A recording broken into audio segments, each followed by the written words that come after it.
আলহামদুলিল্লাহ, আমরা আজকে সবাই একত্রিত হয়েছি একটা খুব বরকতময় আয়োজন নিয়ে।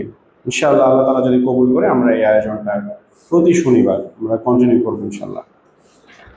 এই আয়োজনটা হচ্ছে আমাদের রাসূলুল্লাহ সাল্লাল্লাহু আলাইহি ওয়াসাল্লামকে জানার একটা যাত্রা,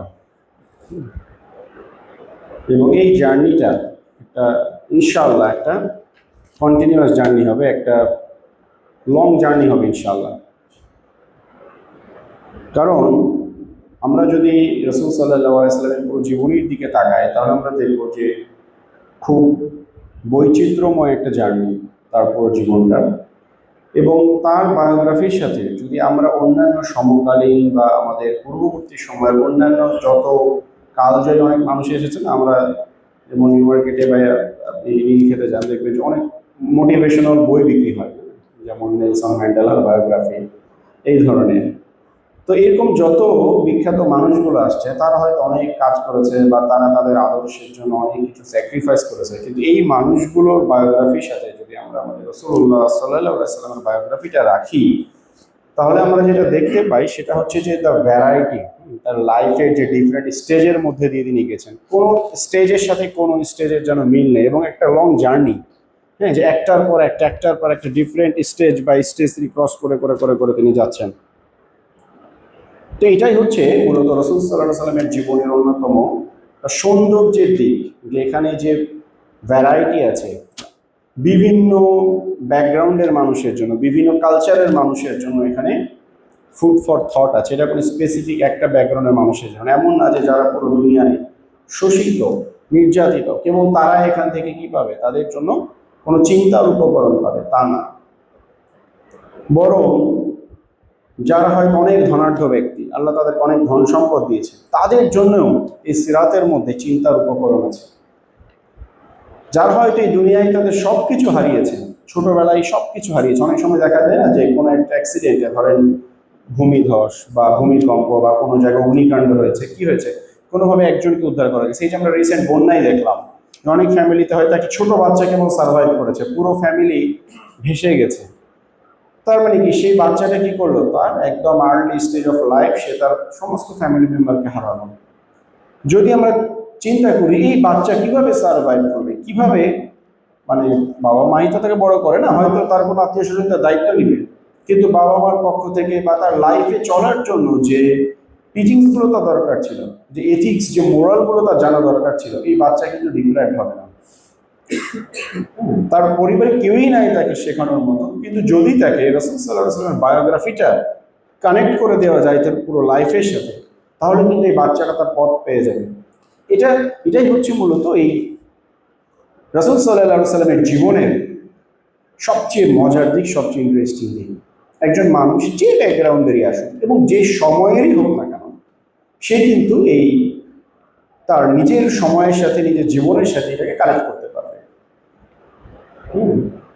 এবং দেখেন, মজার ব্যাপার হচ্ছে যে আমাদের সোসাইটিতে আপনি 100 জন মানুষকে পিক করেন, যে কোনো 100 জন, যদি বলেন যে ভাই আমাদেরকে কোরআন কেন পড়তে হবে, সবাইকে আমাদেরকে পাগল বলবে, আরে আমরা মুসলমানের সন্তান, কোরআন কেন পড়তে হবে, এটা কোনো কথা নাকি? আপনার ইমান নিয়ে ডাউট আছে। যদিও আমরা অনেকে মনে করি কোরআন পড়তে হবে মানে কি, কোরআন তেলাওয়াত করতে হবে, বাট যদি এর পরের স্টেজগুলো আছে, অবাক হয়ে যাবে, ডেফিনেটলি অবাক হবে। যদি বলি ভাই সিরাত কেন পড়তে হবে, তাহলে কিন্তু দেখবেন অধিকাংশ মানুষ কি করে থাকবে, চুপ করে থাকবে। কারণ এটার কোনো ক্লিয়ার আনসার কিন্তু আমাদের, মানে কোরআনটাকে যেভাবে আমরা ধারণ করি, ওন করি, হ্যাঁ, যে কোরআন কেন পড়বো না, পড়বো এটাই তো স্বাভাবিক, ঠিক তেমনি ভাবে সিরাতটা যে পড়বো এটাই যে স্বাভাবিক, এই কনসেপ্টটা কিন্তু আমাদের মধ্যে আসে নাই আনফর্চুনেটলি। দেখেন, আমরা তাবেঈদের উক্তিগুলো যদি দেখি, ইসমাইল ইবনে মুহাম্মদ ইবনে সাদ বিন আবি ওয়াক্কাস রাদিয়াল্লাহু আনহু, একজন প্রসিদ্ধ সাহাবী ছিলেন, সাদ বিন আবি ওয়াক্কাস রাদিয়াল্লাহু আনহু। তার অসংখ্য ঘটনা আছে সিরাতের মধ্যে। তো তার নাতি, না তার ছেলের ছেলে, তিনি বলতেছেন যে আমাদের পিতা এমনভাবে আমাদেরকে সিরাত শিক্ষা দিতেন, ঠিক আছে, এমনভাবে আমাদেরকে সিরাত শিক্ষা দিতেন, যেভাবে কি করতেন, তিনি আমাদেরকে নামাজ শিক্ষা দিতেন, এবং তিনি বলতেন যে আমাদেরকে বলতেন যে তোমরা এমনভাবে সিরাত নিয়ে গবেষণা করো চিন্তা করো সিরাত নিয়ে, কারণ এই সিরাত হচ্ছে তোমাদের কি বাপ দাদাদের ঐতিহ্য। সিরাত হচ্ছে, সেই তাবেই বলতেছেন যে সিরাত হচ্ছে আমাদের বাপ দাদাদের ঐতিহ্য। সুতরাং আমাদের বাবারা বলতেন কি, তোমরা সিরাত নিয়ে চিন্তা করো, গবেষণা করো, মানে এগুলো ফেলে দিও না, এগুলো কেবল লিখা আছে তাই না, হ্যাঁ তোমরা এগুলো চিন্তা করো। দেখেন তাবেঈদের সময়টা আল্লাহ রসুলের সময় চেয়ে কত কাছে, কত কাছের সময় না আল্লাহ রসুলের, মানে সাহাবীদের পরের জেনারেশন হচ্ছে তাবেঈদের সময়, কত কাছের। অথচ তারা মানে তাদের কিন্তু অনেক সমাজ বাস্তবতা তাদের চোখের সামনে ছিল। আল্লাহ রসুলের সময় যে সামাজিক রাজনৈতিক ওভারঅল যে কন্ডিশন, তাবেঈদের সময় খুব যে অনেক বেশি চেঞ্জ হয়েছে তা না, বাট তারপরও তারা বলছেন কি করো, সিরাত নিয়ে চিন্তা গবেষণা করো। সেখানে আমরা যারা 1500 বছর ক্রস করে গেছি, আমাদের জন্য তাহলে ইম্পর্টেন্সটা কতটুকু। কারণ চিন্তা করেন 1400 বছর আগের যে সমাজ ব্যবস্থা, যে রাজনৈতিক ব্যবস্থা না, যে স্ট্রাকচার সমাজের, হ্যাঁ যে অর্থনৈতিক ব্যবস্থা, আমরা টোটালি একটা ডিফারেন্ট স্ট্রাকচারের মধ্যে চলে গেছি না। বিশেষ করে বিগত প্রায় মানে আমাদের খেলাফা যখন থেকে চলে গেল, তারপর থেকে কিন্তু টোটালি কি আমরা একটা ভিন্ন একটা ওয়ার্ল্ড অর্ডারের মধ্যে দিয়ে যাচ্ছি। তাহলে আমাদের জন্য কতটা রিলেভেন্ট সিরাতকে গবেষণা করা বা সিরাত নিয়ে চিন্তা করাটা। এবং ইবনু শিহাব জুহরি রাহিমাহুল্লাহ খুবই বিখ্যাত একজন আলেম ছিলেন, মানে মুসলিম ইতিহাসে একজন যুগশ্রেষ্ঠ একজন মুহাদ্দিস ছিলেন, তো একদম সেই তাবেঈদের যুগের। তিনি একটা কথা বলতেন যে মাগাজি শাস্ত্র, মাগাজি শাস্ত্র মানে হচ্ছে, মাগাজি আসছে গাজওয়া থেকে, মানে আল্লাহ রসুলের যে যুদ্ধগুলো, হ্যাঁ তিনি বলতেন যে এই যুদ্ধের জ্ঞান বা এই মাগাজি শাস্ত্রের মধ্যে আছে দুনিয়া এবং আখিরাতের সমস্ত জ্ঞান। আল্লাহ রসুলের যুদ্ধের যে জ্ঞান মাগাজি, এই মাগাজি শাস্ত্রের মধ্যে দুনিয়া এবং আখিরাতের সমস্ত জ্ঞান আছে। তো এই যুদ্ধের নলেজ আমরা কোথায় থেকে পাবো? সিরাত থেকে। তার মানে আমরা যদি দেখতে পাই যে সিরাতের মধ্যে কাইন্ড অফ আমরা বলতে পারি দুনিয়া এবং আখিরাতে একজন মানুষের জন্য প্রয়োজনীয় সমস্ত নলেজ কিন্তু সিরাতের মধ্যে পাওয়া যায় অলমোস্ট। কিছু জিনিস হয়তো স্বাভাবিকভাবে 100% তো আসবে না। তাহলে প্রশ্ন হতে পারে যে কেন আমরা কোরআনকে রিলেট করতে পারলাম আমাদের জীবনের সাথে, সিরাতকে কেন আমরা রিলেট করতে পারলাম না? এই আইরনিটা কিভাবে তৈরি হলো আমাদের মধ্যে? আসলে আমরা আমরা কোনো মানে ইসলামিক পার্সোনালিটি বা স্কলারদের কথা বাদ দিলাম, নর্মাল এক্সাম্পল আমরা চিন্তা করি। দেখেন বঙ্কিমচন্দ্র খুবই বিখ্যাত একজন রাইটার ছিলেন। তো বঙ্কিমচন্দ্রের কথা আমরা একটা এক্সাম্পল দেখি। দেখেন বঙ্কিমচন্দ্রের লেখা যদি এখন একটা ধরেন আমাদের জেনারেশনে আমরা যখন পাইছি, আমরা তো টেক্সট বই মনে হয় অল্প কিছু পাইছিলাম প্রবন্ধ টাইপের, আমরা কিন্তু খুব ভালো লাগতো না বঙ্কিমচন্দ্রের লেখা পড়া, কি এত কঠিন কথাবার্তা না। আপনি যদি এখনকার জেনারেশনকে, যাদেরকে জেন জি বলে একটা হাইপ চলে আসছে, আপনি জেন জি এর কাছে বঙ্কিমচন্দ্রের লেখা দিয়ে দেখেন, ঠিক আছে, সে কিন্তু ভালো সম্ভাবনা আছে যে হয়তো একটা নেগেটিভ কমেন্ট করবে, বা এটা তার কাছে রিলেটেবল না। বঙ্কিমচন্দ্রের লেখাটা, তার ল্যাঙ্গুয়েজটা তার কাছে রিলেটেবল না, তার পার্সপেক্টিভটা রিলেটেবল না তার কাছে। আপনি শরৎচন্দ্রের লেখা দিয়ে দেখেন, এখনকার জেনারেশন স্কুলে ছিল তাদের খুব বই পড়ে, সারাদিন হুমায়ুন আহমেদ পড়ে, আপনি শরৎচন্দ্র দিয়ে দেখেন, সারাদিন জাফর ইকবাল পড়ে, আপনি তাকে শরৎচন্দ্র দিয়ে দেখেন, দেখবেন সে রিলেট করতে পারছে না জিনিসটাকে। কিন্তু একই জিনিস আপনি আমাদের দাদাদের জেনারেশনে বা তার আগের জেনারেশনে আপনি একটা হুমায়ুন আহমেদের বই দিয়ে দেখেন, সে কি করবে, এই গার্বেজ কি লেখে, এইসব খাও, খালি পায়ে ঘুরে বেড়ায়, হলুদ পাঞ্জাবি করে, কি আছে এর মধ্যে বলবে। কিন্তু আপনি তাকে আবার শরৎচন্দ্রের একটা বই দিয়ে দেখেন বা বিভূতিভূষণের একটা বই দিয়ে দেখেন, আরো 2 জেনারেশন আগে গেলে বঙ্কিমচন্দ্র দেওয়া লাগবে, ঠিক আছে, এরকম। কেন? কারণটা কি? কারণটা হচ্ছে আমরা এখনকার জেনারেশন আমরা বঙ্কিমচন্দ্রকে কেন মূল্যায়ন করতে পারছি না। আমরা যদি বলি যে সব গার্বেজ লিখে গেছে, এটা কিন্তু মূল্যায়ন হবে না বঙ্কিমচন্দ্র। কারণ তার লেখাকে বুঝতে গেলে, তার পার্সপেক্টিভকে ধরতে গেলে, তার ল্যাঙ্গুয়েজকে ধরতে গেলে তার সময়ের আলোকে ধরতে হবে। বঙ্কিমচন্দ্র কোন সময়ে জীবিত ছিলেন, ওই সময়টা দেখো, ওই সময়ে মানুষ কিভাবে চিন্তা করতো, ওই সময়ে মানুষ কিভাবে ভাবতো, ওই সময়ে মানুষ কিভাবে কথা বলতো, ওই ল্যাঙ্গুয়েজটা বঙ্কিমচন্দ্র উঠায় নিয়ে আসতে পারছে কিনা। আমি এক সময় প্রচুর সাহিত্য পড়তাম এবং চিন্তা করতে ভালোবাসতাম এইসব নিয়ে, সাহিত্য টাহিত্য নিয়ে। যাই হোক, এখন সব অনেকটা করছি আর কি। তো তখন আমি একটা কমন জিনিস দেখতাম যে আমি আবার ওই বিশ্ব সাহিত্য কেন্দ্রের স্কুল লাইফে মেম্বার ছিলাম, তো মানে বাস থেকে বই নেয় না, বাস থেকে বই নিতাম। তো এই বাস থেকে বই নিয়ে আমি শরৎচন্দ্রের সমস্ত বই আমি আমার এসএসসির আগে পড়ে ফেলছিলাম। তো তো তখন আমি একটা কমন জিনিস দেখতাম যে শরৎচন্দ্র বইয়ের ক্যারেক্টারগুলো কি সবই তো হিন্দু না, সনাতনী, তো তাদের সোসাইটিটাই তো তাই। কিন্তু আমার খুব অবাক লাগতো, ধরেন বইয়ের মধ্যে এরকম একটা সিনারি আছে যে কোনো একটা মহিলা রান্না করছে, আগে তো রান্নাঘর থাকতো বাড়ির বাইরে এক সাইডে বা ছোট্ট একটু খুপড়ি টাইপের থাকতো, এখানে রান্না করতো। তো বাইরে থেকে হয়তো কোনো লোক আসছে, এসে ডাক দিচ্ছে মাসি পিসি, হ্যাঁ ঠাকুরমা ঘরে আছে, ও কিছু একটা ডাক দিচ্ছে আর কি। তো কোনো কারণে হয়তো কি হয়েছে, সেই সামনে পড়ে গিয়েছে সেই লোকে বা সেই পুরুষের, সে মানে অনেকটা এই ধরনের এক্সপ্রেশন দিত, সে তড়িঘড়ি করে মাথায় কাপড় দিতে দিতে ভাবছে ধরণী দিদা হও, ঠিক আছে। চিন্তা করেন, মানে এই জিনিসটা আমাকে খুব স্ট্রাইক করছে যে আপনি চিন্তা করেন, সে নেগেটিভও কিছু না, সে যে ডাক দিচ্ছে কিছু একটা বলবে, হয়তো তার প্রতিবেশী যে বছরের পর বছর তারা একই সাথে থাকছে, সবকিছু একসাথে, কিন্তু এই যে রান্না করার সময় তার মাথার কাপড়টা পড়ে গিয়েছে, এইটা যে একটা পুরুষের চোখে পড়েছে বা উপক্রম হয়েছে, তার মনে হচ্ছে কি যে মাটি খুলে যাক, আমি ধরনের নিচে চলে যাই। দ্য সেন্স অফ হায়া আপনি চিন্তা করেন, এই সেন্স অফ কি, এই ক্যারেক্টারটা কি যে লিখেছে সে তো মুসলিম ছিল না, যে ক্যারেক্টারগুলো লিখেছে তারও তো মুসলিম ছিল না, ওই সোসাইটিটা তো মুসলিম ছিল না, ওই নন মুসলিম সোসাইটির ওই সময়ের যে সেন্স অফ হায়া আর এখনকার মুসলিম সোসাইটির সাথে যদি আমরা চিন্তা করি, সেম, আমাদের হায়াটা আমরা কোন পর্যায়ে নিয়ে গেছি না। 200 বছর আগে একটা হিন্দু প্রধান সোসাইটিতে বা হিন্দু ডমিনেটেড সোসাইটিতে মহিলাদের যে হায়াটা ছিল, এটা কিন্তু এখন নাই। সুতরাং এখনকার যদি একটা স্কুলের বাচ্চাকে, যারা ধরেন সারাদিন ব্যান্ডের গান নিয়ে পড়ে আছে, মুভি নেটফ্লিক্স নিয়ে পড়ে আছে, একে যদি শরৎচন্দ্রের বই পড়ে যদি দেখে, ও বুঝতে পারবে না কেন ধরণী দিধাম বলার কি আছে, ও কি রিলেট করতে পারবে জিনিসটা? রিলেট করতে পারবে না, কারণ ওর এই সেন্সই নাই যে একটা পুরুষের সামনে, গায়ের মারামের সামনে মাথার কাপড় না থাকাটা কত নেগেটিভ একটা বিষয় না। তাহলে দেখেন ওই সময়ের রেসপেক্টে এটা রিলেটেবল ছিল। সুতরাং এখন কেউ যদি এটা পড়ার পর শরৎচন্দ্র বলে এক্সট্রিমিস্ট, এখনকার ইয়াং জেনারেশন কি বলবে, উগ্রপন্থী না, মাথার কাপড় পড়ে গেছে, জঙ্গি, মৌলবাদী। কিন্তু শরৎচন্দ্র কাছে মৌলবাদী বলতে পারবে না তার নামের কারণে, কারণ একটা চট্টোপাধ্যায় আছে নামের লাস্টে আর কি, হ্যাঁ। বাট সে চিন্তা করবে কে এইটা, হ্যাঁ। তাহলে কেন? বিষয়টা হচ্ছে সে শরৎচন্দ্রকে মূল্যায়ন করতে পারছে না, কারণ ওই সমাজের ওই সোসাইটির কালচারটা সে জানে না। হ্যাঁ, আপনি দেখেন, আপনি ইসলামী ব্যক্তিত্বদের ক্ষেত্রে সত্য, যারা আমাদের উপমহাদেশে 100-200 বছর আগে যেসব ইসলামী ব্যক্তিত্বরা এসেছেন, আপনি তাদের কারো একটা লেখা আমাদের ইয়াং জেনারেশনকে দিয়ে দেখেন, দেখবেন ইয়াং জেনারেশনরা খুব সেলিব্রিটিদের কথা খুব পছন্দ করে। হ্যাঁ, হয়তো আমি নেগেটিভ বলছি না, সেলিব্রিটির অনেক মুখলিস হতে পারে, অনেক ভালো মানুষ হতে পারে, ইমান আমল অনেক ভালো হতে পারে, ঠিক আছে।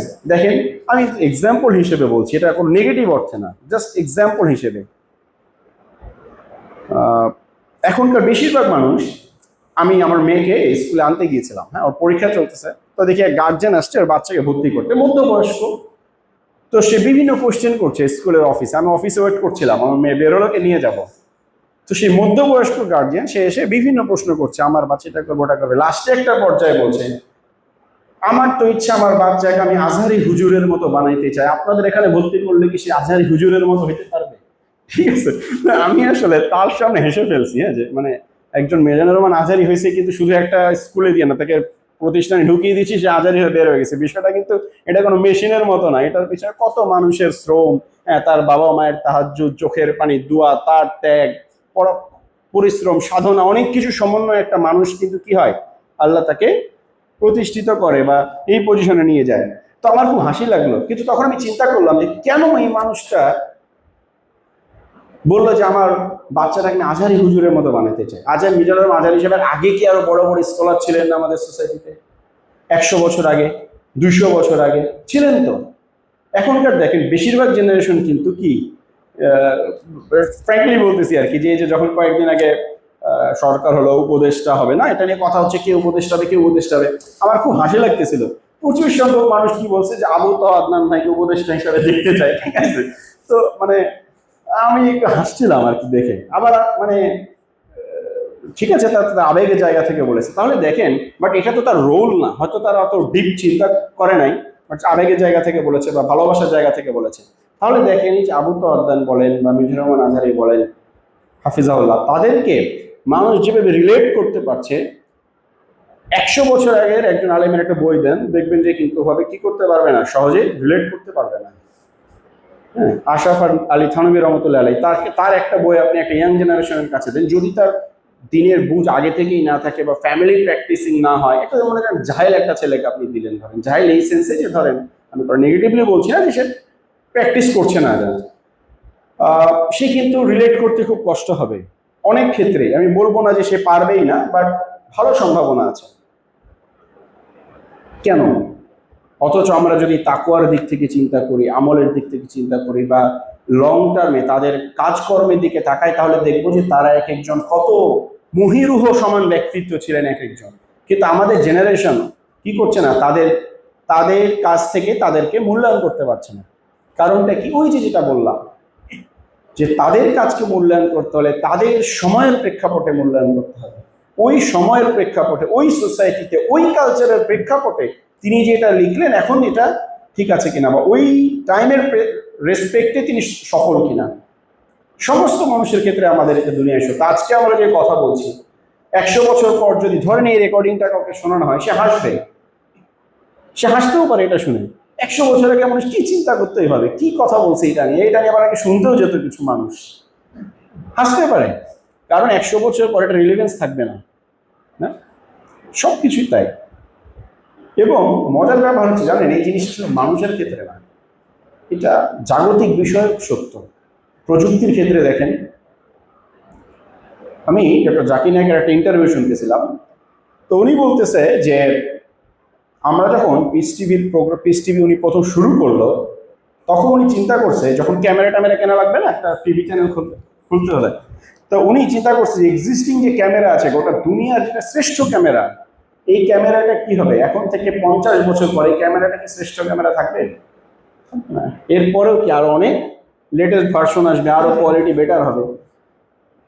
তো উনি এক্সাম্পল হিসেবে বলছিল যে শেখ আহমেদ দিদার যখন তার লেকচারগুলো রেকর্ড করছিলেন, তখন ডেফিনেটলি তার সময়ে সবচেয়ে বেস্ট ক্যামেরা দিয়ে রেকর্ড করছিলেন। এখন আপনি ইউটিউবে যে সার্চ করে দেখেন, তো যে তার লেকচারগুলোর কোয়ালিটি দেখলে আমরা কি করি, যে স্যাটিসফাইড হইতে পারি না, কেমন ঘোলা গলা দেখাচ্ছে, এইটা এরকম কেন। তো ডক্টর জাকির নায়েক বলতেছেন, আমি যখন পিস টিভি করলাম, আমরা ক্যামেরা অর্ডার দেওয়ার জন্য জাপান গেলাম আর কি। জাপানে যে আমরা কাস্টমাইজড ক্যামেরা করছে, যাতে এখন থেকে 50 বছর পরে কোন কনফিগারেশন আসতে পারে ক্যামেরা, এটা ওনারা একটা ক্যালকুলেশন করছে, যাতে 50 বছর পরে পিস টিভির একটা রেকর্ডিংটা চলে যাবে না, থাকবে না। সো 50 বছর পরেও ডক্টর জাকির নায়েকের একটা লেকচার যেন ওই সময়ের রেসপেক্টে কি হাইয়েস্ট কোয়ালিটিটা ধরে রাখতে পারে, হাইয়েস্ট স্ট্যান্ডার্ড। তো যখন ওনারা ক্যামেরার কোম্পানিতে গেছে, কথাবার্তা বলছে যে আমাদের রিকোয়ারমেন্ট, সবাই অবাক, আপনার পাগল নাকি, এটা তো সম্ভবই না। হ্যাঁ, ওনারা বলছে না, আমাদেরকে এটা বানিয়ে দিতে হবে, আমাদের জন্য কাস্টমাইজড ক্যামেরা বানাতে হবে, দরকার হবে। ঠিক আছে, তো চিন্তা করেন কতটা দূরদর্শী চিন্তা করেন না, 50 বছর পরেও আমার ভিডিও এইচডি ভিডিও হইতে হবে, 50 বছর পরেও। এবং ওনারা, আমার এক্সাক্ট অ্যামাউন্টটা ভুলে গেছি, সামথিং মিলিয়ন টাকা দিয়ে তারা ক্যামেরা কিনে নিয়ে আসছে, শুধুমাত্র মিলিয়ন মিলিয়ন টাকা খরচ করেছে পিস টিভির ক্যামেরার পেছনে। কিন্তু এই কোয়ালিটিটাই মানুষ ধরে রাখবে, কোয়ালিটিটাই মানুষ 50 বছর পরে দেখবে, ওয়াও, এই কোয়ালিটিতে ভিডিও করছে এতদিন আগে। হ্যাঁ, সো যেটা বলতে চাচ্ছি, যে প্রত্যেকটা জিনিসের সফলতা ব্যর্থতা মূল্যায়ন নির্ভর করে ওই সমাজের কনটেক্সটের উপরে, ওই সময়ের ওই সমাজের মানুষের ভাষার উপরে, মানুষের কালচারের উপরে, মানুষ কিভাবে চিন্তা করছে সেটার উপরে নির্ভর করে ওই সময়ের একজন মানুষের কথার কাজের সফলতা। যা এই জায়গাটাতেই সিরাত ব্যতিক্রম। আপনি বলতে পারবেন না যে 1500 বছর আগে রাসূল সাল্লাল্লাহু আলাইহি সাল্লাম সফল না ব্যর্থ, সেটা চিন্তা করতে হলে 1500 বছর আগের মক্কার সোসাইটি আমাকে দেখতে হবে, এটা বলার কোনো সুযোগ নাই। সব মানুষের ক্ষেত্রে আপনি বলতে পারবেন, যত বড় স্কলার হোক না কেন দুনিয়ার, আপনি বলতে পারবেন যে কিছু জিনিস দেখবেন মিলছে না এখনকার সময়ের সাথে, কিছু জিনিস মিলছে না। দেখেন, আপনি যদি আমাদের ট্রেডিশনাল ইসলামিক বইগুলো যদি আপনি দেখেন, যারা স্কলার যারা হয়, হ্যাঁ, মাদ্রাসায় বা ফিকের কিতাবগুলো যদি দেখেন, দেখবেন যে জাকাতের অধ্যায়ে মনে করেন 400 হিজরির কিতাব, 300 হিজরির কিতাব, 500 হিজরির কিতাব যারা লিখেছেন, কত গ্রেট স্কলার না ওই সময়। ওই জাকাতের চ্যাপ্টার খুললে দেখবেন গরু ছাগল ভেড়া উটের জাকাতের হিসাব দেওয়া আছে, যে কয়টা ছাগল হলে কয়টা ছাগল দিতে হবে, কয়টা উট হলে কয়টা উট দিতে হবে। আমরা কিন্তু এটা আমাদের সাথে কিন্তু রিলেভেন্ট না এটা। আমরা কয়টা মানুষ এখন ছাগল পালি, যে ছাগলের ভাড়া হিসাব করি? আমরা কয়জন উট পালি, যে উটের জাকাত হিসাব করি? আপনি যদি এখনকার সময় জাকাতের বইগুলো দেখেন তাহলে দেখবেন ইন্ডাস্ট্রি থাকলে আপনাকে কিভাবে জাকাত দিতে হবে, শেয়ার মার্কেটের ক্ষেত্রে আপনাকে কিভাবে জাকাত দিতে হবে, না এই ধরনের অনেক কেস আসবে। তো এখানেও কিন্তু দেখেন যে রিলিভেন্সটা কিন্তু হারিয়ে যাচ্ছে, না অনেক কিছু রিলিভেন্সটা হারিয়ে যাচ্ছে। কিন্তু রাসূল সাল্লাল্লাহু আলাইহি সাল্লামের জীবন হলো এমন একটা জীবন, এমন একটা দারুণ একটা জার্নি, এই জার্নিকে প্রত্যেকটা সময়ের সাথে আপনি রিলেট করতে পারবেন, প্রত্যেকটা সময়ের সাথে, শুধু ওই সময়ের মক্কা বা মদিনার সাথে না। 600 বছর আগে দেখেন আপনি, এখন থেকে ঠিক 600 বছর আগের পৃথিবীর ইতিহাস পড়েন, দেখবেন কোনো না কোনো জায়গায় একটা রিলিভেন্স আছে। এখন থেকে আপনি 600 বছর পরে যান, অবশ্যই আছে, অবশ্যই আছে। আমি একটা এক্সাম্পল দিই। দ্বিতীয় হিজরির রজব মাস খুব সম্ভবত একটা ঘটনা, রাসূল সাল্লাল্লাহু আলাইহি সাল্লাম দ্বিতীয় হিজরি মানে মদিনায় চলে আসছেন তখন। রাসূল সাল্লাল্লাহু আলাইহি সাল্লাম তিনি কি করলেন, এটা কিন্তু বদরের আগে, দ্বিতীয় হিজরি রমজান হয়েছিল বদরের জাস্ট আগের ঘটনা। রাসূল সাল্লাল্লাহু আলাইহি সাল্লাম সাহাবীদের একটা দলকে পাঠালেন একটা কাফেলাকে ধরার জন্য। তো তিনি বললেন তোমরা এইদিকে রওনা দাও, একটা চিঠি দিলেন, বললো চিঠিটা তোমরা 3 দিন পথ অতিক্রম না করে খুলবা না।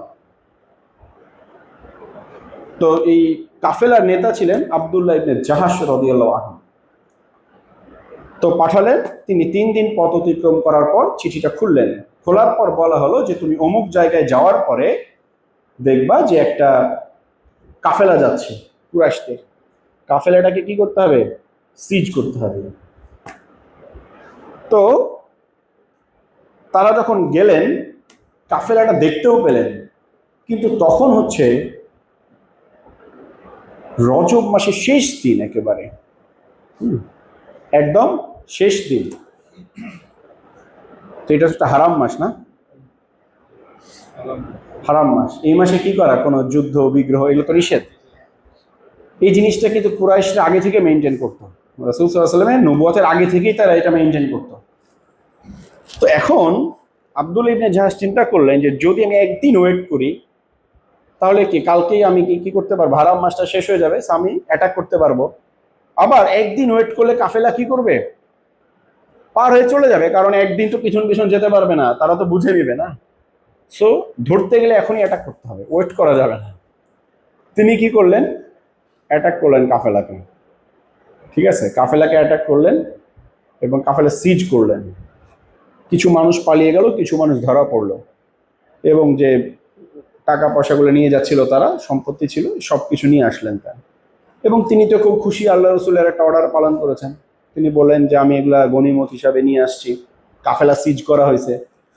কিন্তু কুরাইশরা কি করলো, তারা ব্যাপক চিৎকার শুরু করে দিল, কেমন মুসলমান হারাম মাসে আক্রমণ করে, জাহেলি যুগ থেকে আমরা এটা মেনটেন করছি, হ্যাঁ তারা এত নাকি ইবাদত বন্দেগী করছে, হারাম মাসের তারা মানে সম্মান নষ্ট করে দিল, হারাম মাসে যুদ্ধ করলো, কি ধরনের মুসলমান, এই নিয়ে একটা বিশাল একটা ইস্যু ক্রিয়েট করলো।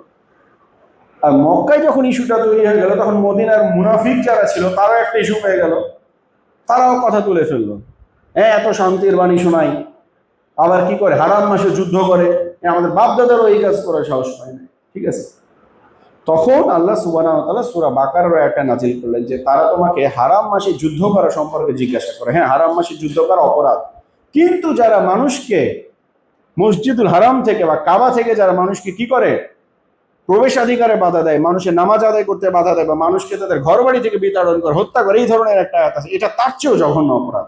হ্যাঁ, মানে কুরাইশরা যে এত বড় ভাষায় বলতেছে যে কি হারাম মাসে যুদ্ধ করছে, মহাভারত অশুদ্ধ হয়ে গেছে, কেমন মুসলমান। তো তোমরা যেটা করছো যে তাদেরকে কি করছো, তাদের দেশ থেকে বের করে দিছো কেবলমাত্র ইসলাম পালন করার জন্য, তাদেরকে হত্যা করছো, তাদের সম্পত্তি লুট করছো তোমরা,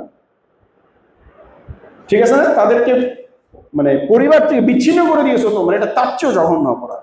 ওইটা করছে, একটা ভুল করছে, ঠিক আছে, তোমাদের মানে তোমাদের মুখে এটা সাজে না বলা, তোমাদের মুখে এটা বলা সাজে না যে হারাম মাসের একদম দফা রফা করে দিয়েছে মুসলিম, এটা তোমাদের বলা সাজে না।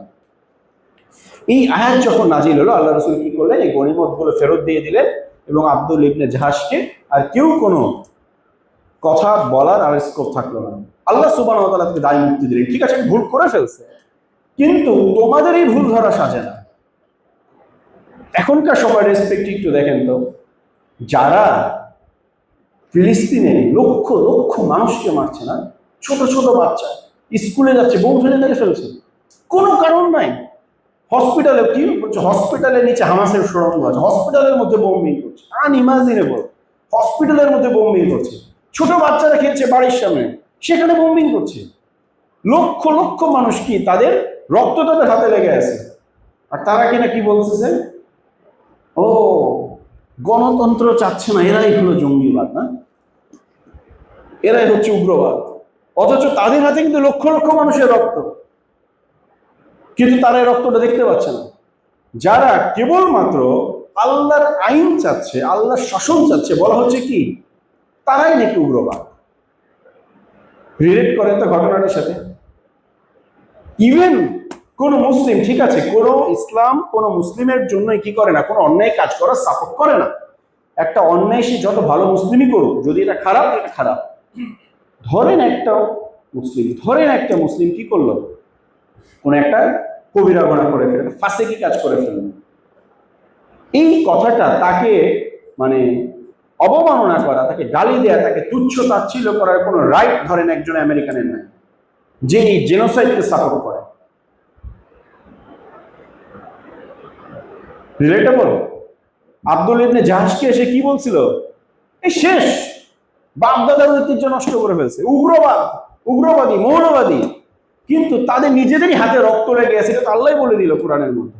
এখনকার সময়ে দেখবেন যারা মুসলিমদেরকে বিভিন্ন ট্যাগ দিয়ে বিভিন্ন কথা বলে,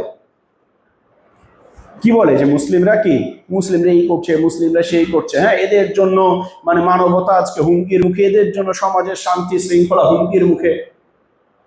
তাদের হাতটা একটু দেখেন, তারা গোটা দুনিয়ায় কোথায় কি করছে এটা একটু খোঁজ নিয়ে দেখেন। ওই মক্কার মুশরিকদের মতো রক্ত তাদের হাতে লেগে আছে, রক্ত মুসলিমদের হাতে নাই। মুসলিমরা কিছু ভুল করছে, স্টিল করছে, এটা অস্বীকার করার কোনো উপায় নাই, but it does not mean যে এই ভুলটা তাদের হাতে রক্তের চাইতে বেশি। এবং এই তাদের যে আপনার ষড়যন্ত্রগুলা বা যে ট্যাকটিক্স গুলা, এটা কি মনে করছেন 600 বছর আগে ছিল না? এটা কি কেবল আমরা 2023-এ এসে দেখতে পাচ্ছি? 600 বছর আগের সোসাইটি নিয়ে একটু ঘাটাঘাটি করলে দেখবেন তখনও ছিল, আরো এখন থেকে 1000 বছর পর তখনও থাকবে।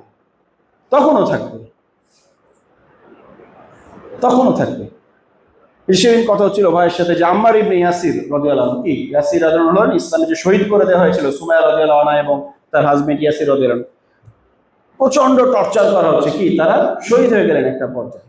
তার ছেলে আম্মার ইবনে ইয়াসির, তাকে বলা হলো কি তুমি আল্লাহ রাসূলকে কি করো, গালি দাও, হ্যাঁ খারাপ কথা বলতো, একটা পর্যায়ে বলতো তোকে ইয়া করা লাগবে না, মানে মনে বিলিভ করা লাগবে না, মুখে বলো, তাও গালি দাও। উনি একটা পর্যায়ে টর্চার সহ্য করতে না পারে বলে ফেলছে মুখ দিয়ে। পরে আল্লাহ রসুলের কাছে ছুটে গেল যে আল্লাহ রসুল আমার তো মনে ইমান ঠিক ছিল, কিন্তু আমি এটা বলি। তখন আল্লাহ তাআলা আয়াত নাযিল করেছেন কোরআনের ক্ষেত্রে, যাদের অন্তরে ইমান ঠিক আছে কিন্তু তাদেরকে বাধ্য করা হয়েছে জীবনের হুমকি দিয়ে, তাদের জন্য কি হবে না, কোনো গুনাহ হবে না, সে জীবন বাঁচাতে চাইছে, আল্লাহ সুবহানাহু ওয়া তাআলা দায় মুক্তি দিয়েছে। আপনি নিকট অতীতে মিশরের ইতিহাস পড়ে দেখেন, সাইয়েদ কুতুব রাহিমাহুল্লাহর ইতিহাস পড়ে দেখেন, নির্যাতনের পর নির্যাতন, শত শত কর্মীকে কি করা হয়েছে, তাদের ফাঁসি দেওয়া হয়েছে, হত্যা করা হয়েছে, বছরের পর বছর জেল দেওয়া হয়েছে। যখন তার মৃত্যুদণ্ডের রায় হয়ে গেল তখনও তার কাছে চিঠি পাঠানো হয়, তুমি শুধু একটা কথা বলো যে আমি ভুল স্বীকার করছি, একটা সেন্টেন্স, কি আমি ভুল স্বীকার করছি, আর কিছু লাগবে না। কি লাগবে তোমার, মানে মৃত্যুদণ্ড তো উইথড্র হবে, তোমার টাকা পয়সা ধন সম্পদ, তুমি পলিটিক্স করবা, দরকার হলে বিরোধী দলে দিয়ে দিব, কোনো সমস্যা নেই, সব দিব। একটা কথা বলো যে আমি কি করছি, উইথড্র করছি, আমার কথাটা ভুল ছিল, সব পাওয়া যাবে একটা কথা বলবে। সেই আম্মার ইবনে ইয়াসির রাদিয়াল্লাহু আনহু রিলেটেবল। তুমি খালি মুখ দিয়ে বলো, মুখ দিয়ে খালি বাতিলকে মেনে নাও। দেখেন এখন থেকে কি 1000 বছর পর এরকম থাকবে না? এই বাস্তবতা কি থাকবে না? 1000 বছর পর থাকবে, তখনও থাকবে। সো এইটাই হচ্ছে সিরাতের সবচেয়ে ইন্টারেস্টিং বিষয়, হ্যাঁ, যে প্রত্যেকটা সিচুয়েশনে, প্রত্যেকটা টাইমে, প্রত্যেকটা সোসাইটিতে, এমন না যে আপনি শুধু ফিলিস্তিনি সিরাতকে খুঁজে পাবেন, আপনি জিম্বাবুয়েতে যান, ওখানকার সোসাইটির মধ্যে আপনি সিরাতকে খুঁজে পাবেন। বাংলাদেশের সোসাইটিতে তো আমরা পাচ্ছি, যে কোনো জায়গায়, সাউথ আফ্রিকায় যান, দেখবেন যে ওখানকার সোসাইটিতেও কি সিরাতের একটা রিলেভেন্স। সিরাত থেকে কোনো শিক্ষা আপনি সোসাইটির মধ্যে খুঁজে পাচ্ছেন। যেই কোনো দেশে, পৃথিবীর যেই কোনো প্রান্তে আপনি যান, যেখানে মানুষ আছে কিছু, যেখানে কিছু মানুষ একসাথে বসবাস করে, সেখান থেকে কি করা যায়? সিরাতকে রিলেট করা যায়। সিরাত, এইটাই হচ্ছে সিরাত জানার যদি একটা কারণ বলা হয়, এবং বাকি সব কারণ এখান থেকেই আসবে। সিরাতকে জানতে হবে আমাদের সোসাইটিকে জানার জন্য। আমি সিরাত যদি না জানি, তাহলে এই সোসাইটিকে দেখে আমার অ্যাকশন প্ল্যান কি হবে, আমার থিঙ্কিং প্রসেস কি হবে, আমার চিন্তার প্যাটার্নটা কি হবে, এটা আমি ধরতে পারবো না। আমার অ্যাকশন প্ল্যান কি হবে এই সোসাইটিতে, সেটা আমি ধরতে পারবো না। ত্যাগ সাহেব খুব মজা করে বলতেন, মানে সিরিয়াসলি বলতেন, যে আমি যতবারই সিরাত পড়ি, আমি চারপাশের চরিত্রগুলোকে খুঁজি। আমার চারপাশে আব্দুল্লাহ ইবনে উবাই কে কে আছে, আমার চারপাশে আবু লাহাব কে কে আছে, আমার চারপাশে আবু তালিব কে কে আছে। তো শেখ বলছেন যে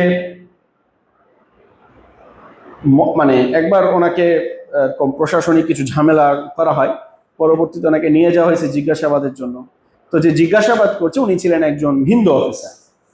তো তিনি তার কাছে কথা বলে খুবই পজিটিভ তার ব্যাপারে, হ্যাঁ, যে হুজুর আপনাকে নিয়ে আসছে, মানে সে খুবই ব্যথিত ফিল করছে যে আসলে আপনি নিশ্চিন্ত থাকতে পারেন যে আমি থাকতে আপনাকে কি হবে না, কোনো কেউ আপনার ক্ষতি করতে পারবে না। বাকি আমি তো আপনাকে ছাড়তে পারবো না, কিন্তু আমি চেষ্টা করবো আপনাকে যাতে কোনো ক্ষতি করা না হয়। এবং তাকে খুবই আপ্যায়ন করছে, তাকে খাওয়াইছে, সব কিছু।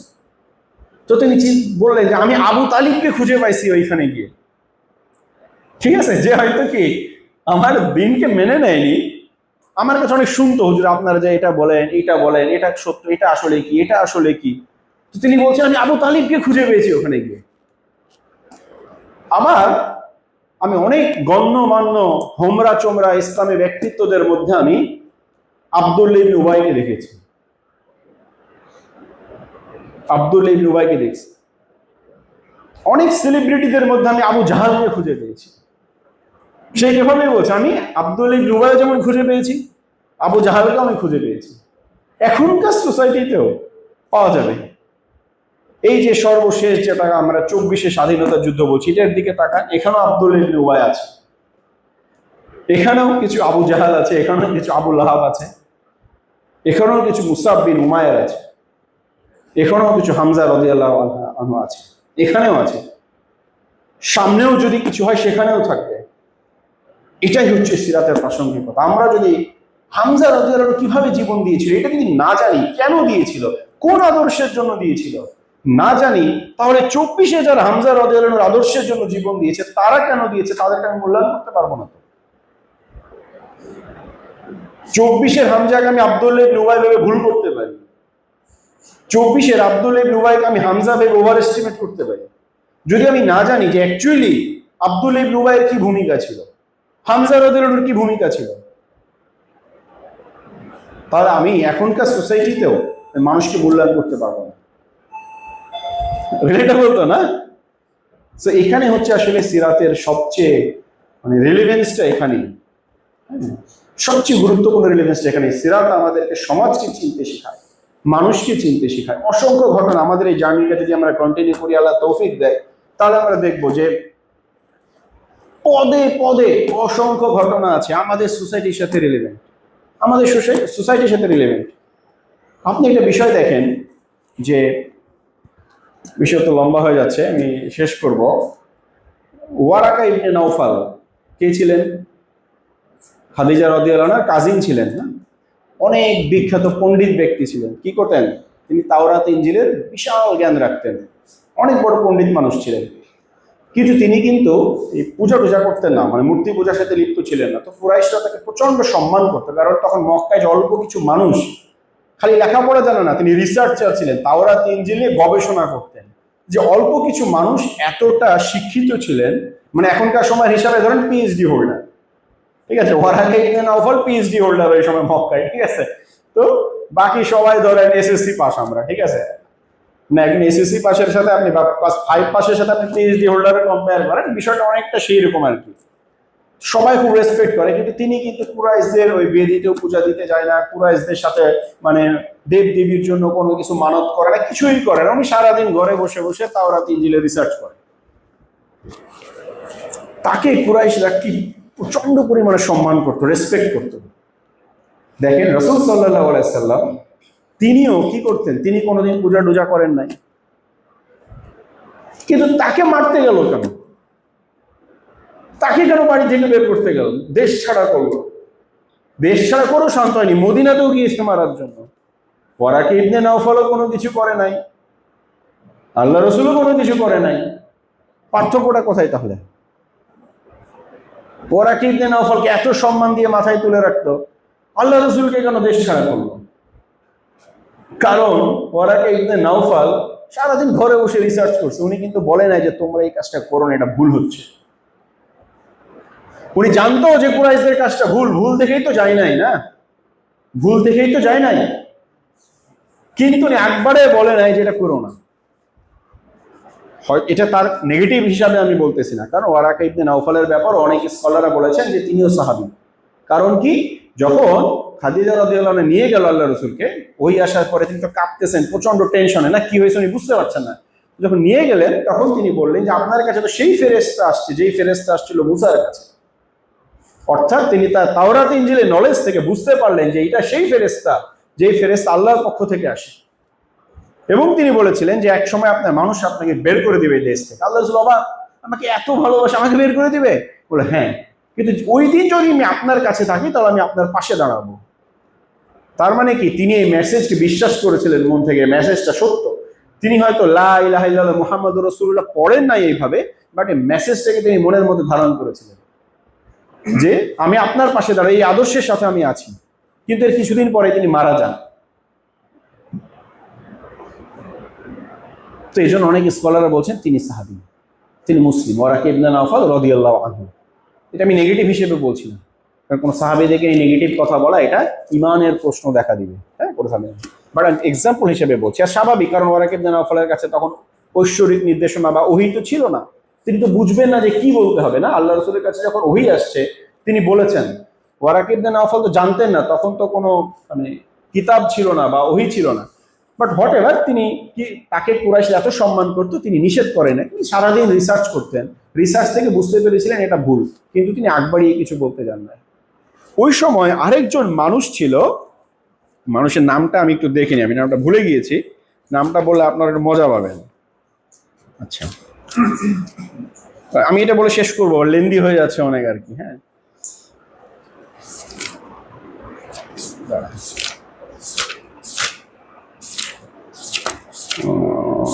তার নামটা একটু দেখে নিই।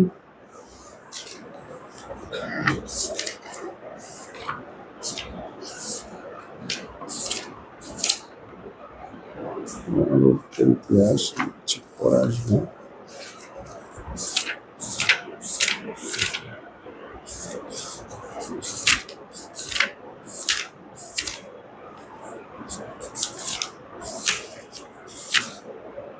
আচ্ছা, ওই সময় একজন মানুষ ছিলেন যিনি হচ্ছে, তিনি কি করতেন, তিনি কাবার সামনে যে, তিনিও বুঝতে পেরেছিলেন, এদেরকে সিরাতে বলে দেখবেন হানিফ নামে একটা শব্দ আছে, হানিফ। এই মানুষগুলোকে বলো তো হানিফ, মানে কি, তারা ওই মক্কাতে যখন চারপাশে সবাই কি করতো, মূর্তি পূজা করতো, এই কয়েকটা মানুষ, 5-6 জন মানুষ, এরা বুঝতে পেরেছিল এই জিনিসটা খারাপ। তারা বলছিল আমরা জানি না কোনটা সত্য, কিন্তু আমরা এইটা করবো না, আমরা এটা করবো না। তো এরকম একজন মানুষ ছিলেন আপনার জায়েদ ইবনে আমর। তো তিনি কি করলেন, তিনি মানুষজন দেখতো তিনি কাবার সামনে যে হাত তুলে দোয়া করছেন সৃষ্টিকর্তার কাছে, যদি কোনো সত্য ধর্ম থাকে আপনি আমাকে ওটা সন্ধান দেন। উনি কিন্তু আল্লাহ রসুলের বয়স যখন 35 বছর, ওই সময়টা উনি মারা যান, মানে নবুয়তের আগেই তিনি মারা যান।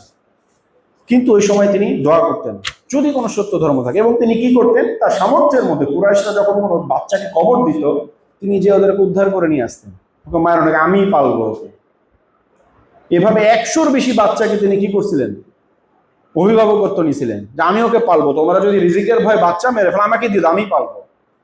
জাস্ট এই কাজটা তিনি করতেন। এইটার কারণে কুরাইশদের সাথে তার কি লাগছিল, দ্বন্দ্ব লেগে গেছিল। চিন্তা করেন, মানে বাচ্চাকে যদি নিয়ে যায় কুরাইশদের কি সমস্যা, ওদের তো বরং ভালো যে একটা মানে মারতে গেলেও তো মানে একটা ধরেন একটা অ্যারেঞ্জমেন্ট করতে হবে না, কিন্তু এটার কারণে পুরো সমাজের শত্রু হয়ে গেছিল যায়েদ ইবনে আমর। তো তার ছেলে সাইদ ইবনে যায়েদ, সে হচ্ছে সাহাবী ছিল। তো আল্লাহ রসুল যখন মিরাজ থেকে আসলেন, তিনি জান্নাত জাহান্নাম দেখে আসছেন। তো সাইদ রাদিয়াল্লাহু আনহু বলে, ইয়া রাসূলুল্লাহ, আমার আব্বার কি অবস্থা? উনি তো আপনি নবুয়তের আগেই মারা গেছে। তখন আল্লাহ রসুল বললেন, আমি দেখলাম যায়েদকে আল্লাহ 2টা জান্নাত দিয়েছে। চিন্তা করেন, উনি কিন্তু আল্লাহ রসুলের নবুয়াতি জিন্দেগি দেখেনি নাই, 5 বছর আগে মারা গিয়েছেন আল্লাহ রসুল ওহী পাওয়ার, কিন্তু আল্লাহ সুবহানাহু ওয়া তাআলা তাকে 2টা জান্নাত দিয়েছে, একটা না। ও যে কাবার সামনে যে তিনি চাইতেন যে যদি কোনো সত্য ধর্ম থাকে আমাকে আপনি চিনায় দেন, আমি ওটা মানতে চাই। আর ওই কুরাইশদেরকে যখন কোনো বাচ্চাকে মারা হতো, তিনি ওগুলোকে নিয়ে আসতেন। দেখেন, তার সাথেও কিন্তু কুরাইশেরা টলারেট করে না। এখনকার সমাজেও তাই, সারাদিন ঘরে বসে আপনি মানে ইসলামিক স্টাডিজে আপনি পিএইচডি পোস্ট ডক থেকে যা আছে সব করে ফেলেন, কোনো সমস্যা নাই।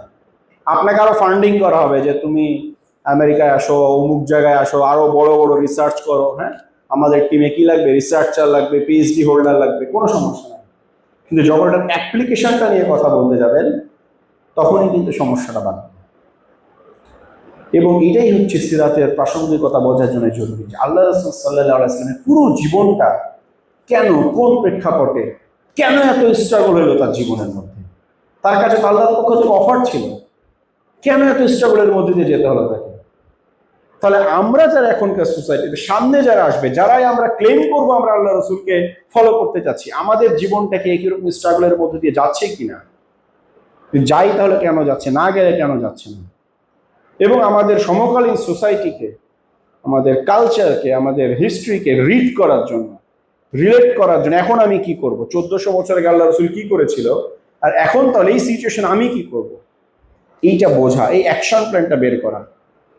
হ্যাঁ, এই যে আপনার যেটাকে একটা কি বলে out of the box think করা যেটাকে বলে, এইটার জন্যই কিন্তু সিরাতকে জানতে হবে। জানা মানে কেবল পাতা উল্টে পুরো সিরাত পড়ে যে সিরাত কুইজ পরীক্ষা দিয়ে 1 লাখ টাকার পুরস্কার পেয়ে গেলাম, এইটা না। প্রত্যেকটা ঘটনাকে রিলেট করতে হবে আমার সময়ের সাথে।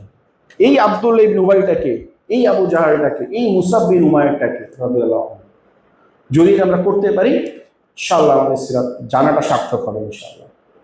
এবং ইনশাআল্লাহ আমরা চেষ্টা করব আমাদের যে জার্নিটা শুরু হচ্ছে আজকে থেকে, এই জার্নিতে আমরা সিরাতটাকে আমরা এভাবেই জানার চেষ্টা করব ইনশাআল্লাহ। বাকিটা আল্লাহ সুবহানাহু ওয়া তাআলা তৌফিক দান। সুবহানাকাল্লাহুম্মা ওয়া বিহামদিকা আশহাদু আল্লা ইলাহা ইল্লা আনতা আস্তাগফিরুকা ওয়া আতুবু ইলাইক। আসসালামু আলাইকুম ওয়া রাহমাতুল্লাহি ওয়া বারাকাতুহু।